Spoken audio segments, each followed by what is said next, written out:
I'm making this video because I wanted to. It's something I've been thinking about since February, and I don't care if none of you care. This platform is incredibly special to me because I think it's kind of one of the most powerful artistic forces working in the internet right now. And the internet, you know, is culture right now, so all that stuff. So we should celebrate it. And I want to highlight incredibly well-made videos that are the way that I think that YouTube should be going. Now, I'm going to warn you, this is based off nothing but my personal opinions. This is probably the most biased video I will ever make. Now, I'm taking a lot into account here.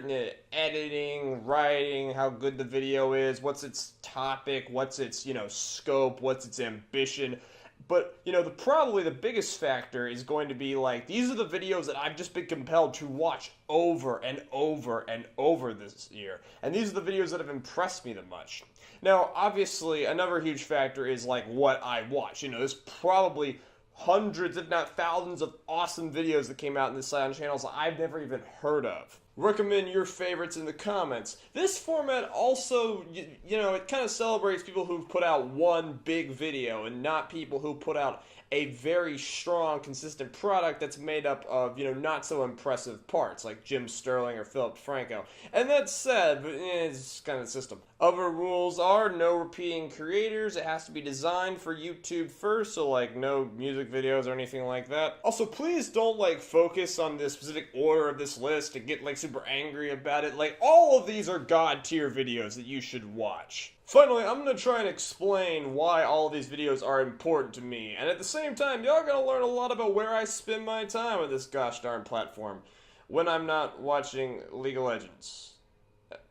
I have a problem. Number 10, Logans, Superhero Movies Get Old by Nerdwriter. We're going to start off with what is just a well-made, well-researched, exceptional video essay on one of the best films of the year. The last 2 years have been really interested in the nature of genre evolution and deconstruction, and this video is a really good introduction for anyone who's not very familiar with those topics, while also being interesting enough to anyone who is familiar. He talks about the ways that all genres have to evolve over time, how they mold and grow, and what forces them to do that, and how each genre is ultimately responding to all other movies in its genre, and frankly, all other movies, period.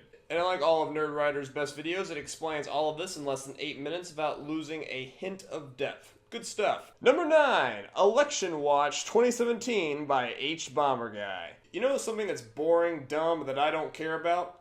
British politics. You know what this video, which I've watched 8 times, is about?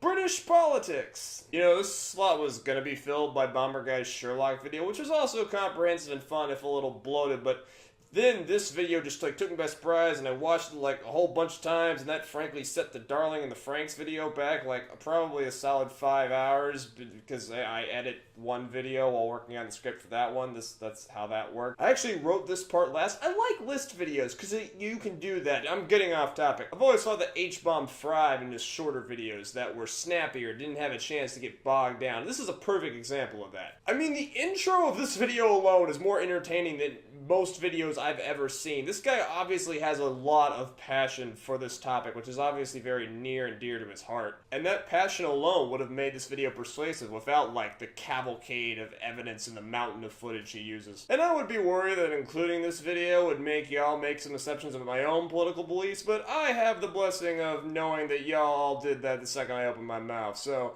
moving on. Number 8, How American Game Companies Avoid Paying Income Tax by George Weidman. You can argue this may not be the most interesting or well-written video that Weidman put out in the Super Bunny Hop channel this year, but I think it may be the most important. George Weidman has a lot of traits that make him an excellent top-tier YouTuber, but there's one skill that he has that I think elevates the entire site, and that's the fact that George is a trained, skilled journalist. This video is a pure example of excellent journalism. It's well researched, it backs up all its claims, and explains what is sort of a boring topic in a way that everyone can understand, while also conveying its dire importance. It's a kind of article that could go up on Wall Street Journal, and it's on YouTube, and I love that. On news and YouTube, we have a tendency to scream about scandals and controversy and politics while letting slide by these more serious stories, and that's what this does. It covers the actual mundane important stuff, and that's really something that I think is worth celebrating. Number 7, Makoto Shinkai, a genius hack filmmaker by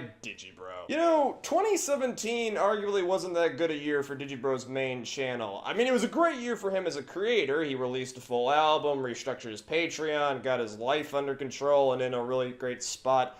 But for a while, I was scared that he wasn't going to get on this list. K-On! The Ultimate Adaptation, Chasing the Zeitgeist, Lo-Fi Hip-Hop, How Evangelion Altered Anime Eternally, and There Is Too Much Anime were all good videos that came close, but it took till December till my fears were vanquished. This is an 80-minute video that completely explores the career and style of Makoto Shinkai. It paints a picture of him as an artist, breaking down every film he's ever made in order to see how he's improved over the years and also to put his work in the broader context of the industry. This video is a resource. Makoto Shinkai is one of the most important anime directors working right now, and the fact that this video exists is a boon to anyone doing analysis about anime anywhere. I almost want to say that, at least for now, this is sort of a definitive work on the subject. It's not that anything more can't be said about this creator, but I feel like anyone who wants to talk about Makoto Shinkai is now going to have to watch this video in order to not be redundant. The anime analysis community on YouTube is kind of a beautiful mess. A mess that I love. But this accomplishment of a video from its de facto leader leads just a lot of credibility to it. And, you know, it's sharp, it's snappy, Vu does great editing. As always, go watch it. I mean, it's big, but listen, if you like smart stuff, you'll like it. I promise. Number 6. Why the Jump Cut is Here to Stay by Dan Olsen. I adore this video. This video should be required viewing for anyone on YouTube who wants to get in front of a camera and make a video. This video actually changed the way that I made videos. As you can see, if you watch my light novel video, which was made before I watched this video, and then my Baby Driver video, which was made long after I decided to change my style to something cleaner and more elegant based off of this video. The video that you are watching right now may not look like the video you are watching right now if it weren't for Dan Olsen. I really love YouTube, and I especially love YouTube videos about YouTube, and here Dan Olsen takes apart the language and structure of the traditional vlog and explains why it works so well and how it helped to build this platform. Not only is the video well structured and easy to watch, but it's also surprisingly poignant. It makes a really great statement about why YouTube's style is worth celebrating. Number 5, Sword Art Online Abridged Episode 11 by Something Witty Entertainment. This video is a triumph, a capstone of a massive 4-year project that, as we can see from its credits, contained a massive amount of collaboration.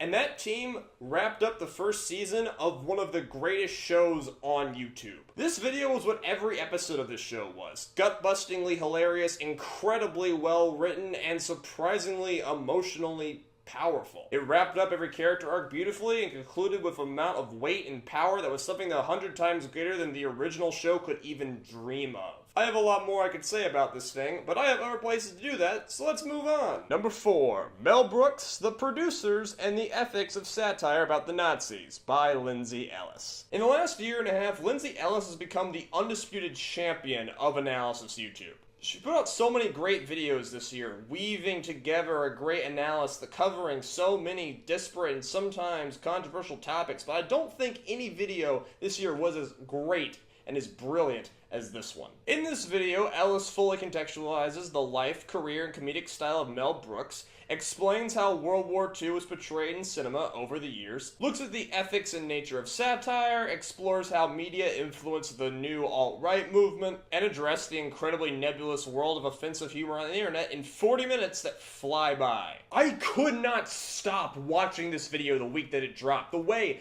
that all of its disparate elements come together to make such a poignant and great conclusion.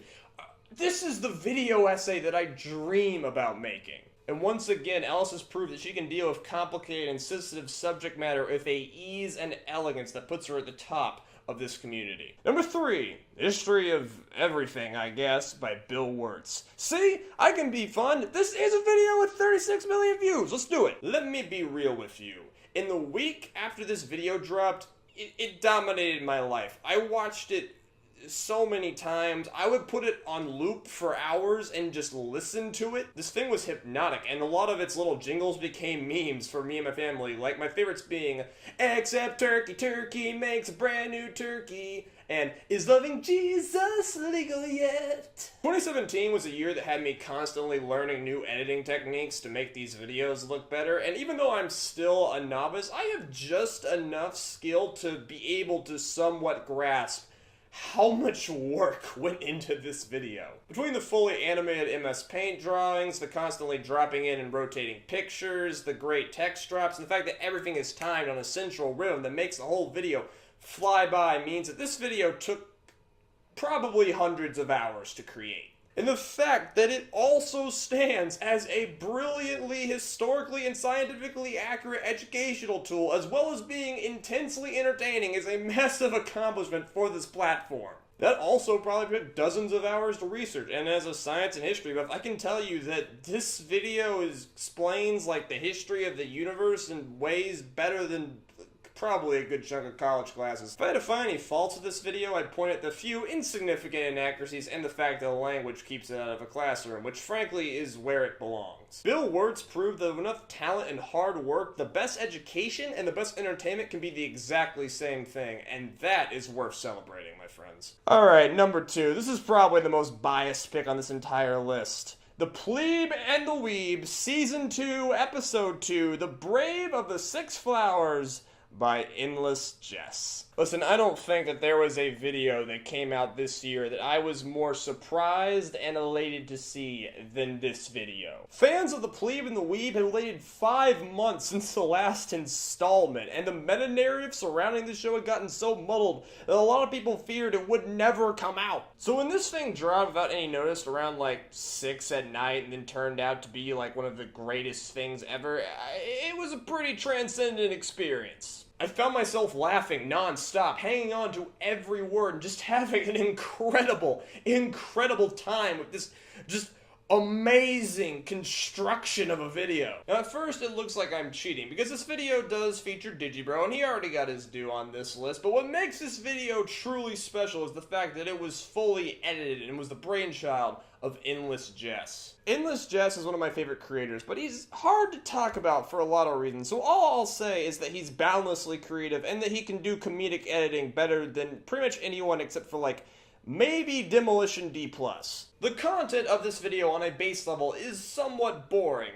Digi, Tom, and Jess were tasked to watch a terrible anime, and even though they try and make it interesting and, you know, they are amped up enough and drunk enough to be funny, Digi and Tom can't really save this. So Jess decided to go all out, editing in brilliant gags that come out of nowhere. These range from comedic close-ups that might get a chuckle to random songs that had my ribs aching. Don't try to like have some Anthony Fantano debate with me in the middle of Chick-fil-A while I'm trying to get my homophobic sandwich and live my homophobic life. Darkness imprisoning me, chicken and tea. We don't like queers here, you cannot stay. On a Sunday, better go pray. Gotta bring the gay away.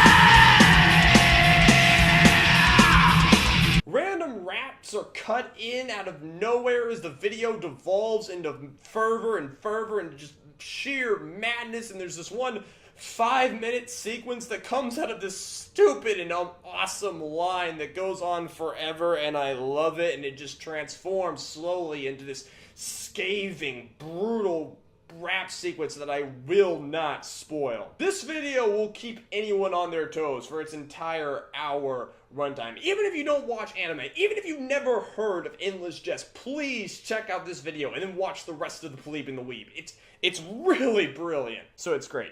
And yes, I am a fanboy. And yeah, you probably won't enjoy this video as much as I did. And yes, you can talk to all of my friends, and they will confirm that for the last month of the semester, I was pretty much screaming, "Ham on the bone! Ham boys far from home! Guess I'm feeling fine because I'm a sushi swine!" Non-stop all the time. And the moment you've all been waiting for, number 1, the best YouTube video of 2017 by Wyatt the Word Weaver's definition, is Framing by John Green. John Green really does not get enough credit. He was one of the original titans of this website, and he helped to define what a vlog even is. But on top of his historical value, he's also an incredibly competent and brilliant video maker. John's vlogs flow like no one else's, and he has a particular talent for making beautifully constructed frames. He always seems to put his head in just the right spot. His background is always just so to perfectly convey depth that with the focus of his camera always locks perfectly on him. You never think about it. You never think about his frames. Only after like watching his videos for 4 years did I fully begin to appreciate how well he makes his videos and the subtle little things that go in to making them just that much better than everyone else's. So in this video, the master of framing talks about the frame itself, and at first this video comes off as just that simple old don't compare yourself to what you see on social media message, but I think it's actually a lot deeper than that. Green's video is about the act of creation itself, and like normal, this video's emotional power comes from Green's writing ability and often his just pure vulnerability that he puts into his work. Maybe it's simply because I started making videos last year, but there's a part of this video that just makes me emotional in ways that few YouTube videos have ever been able to accomplish. Maybe this humble little 2-minute, 40-second video won't affect you the way I did. Personally, it made me tear up a little the first time I saw it. Its message is important nonetheless. Its message about how all interaction, all works are framed, and that the way we frame ourselves perhaps says more about us than what we choose to put in that frame. The master of the medium breaks down what the frame of the vlog even is, ending the video in just this master stroke on an intentionally terrible frame. It shook me to my core. I am better off for seeing it, and that is why framing is my favorite video of 2017. Links to all these beautiful works of art will be in the description. I have no doubt that a sizable amount of my viewership will just click on all the links and get the content that way, but they've got the content, so really no harm done. I hope they watch them all. I hope you watch all these videos. Treat yourself. They're all worth it, I promise it. Even the ones that are like long and about things you don't even know about. You expand your palette. Trust me, all of these videos are really easy to consume, really easy to understand. Okay, endless Jesses might be a little extreme for some viewers, but I promise you should be able to appreciate all of these. Their technical prowess, the way they're constructed, most are actually very short and snappy, and they all flow brilliantly, so they all feel a lot less space than they actually are. Less time than they actually are. I really think that YouTube is an art. That video creation, maybe I'm biased, but it takes a lot of work to do. And I think that, we celebrate master craftsmen in every, art form, and so we should do it here. That's what I'm trying to do. If you didn't think that a video essayist was going to make a top 10 YouTube videos video that didn't include a bunch of video essays, well,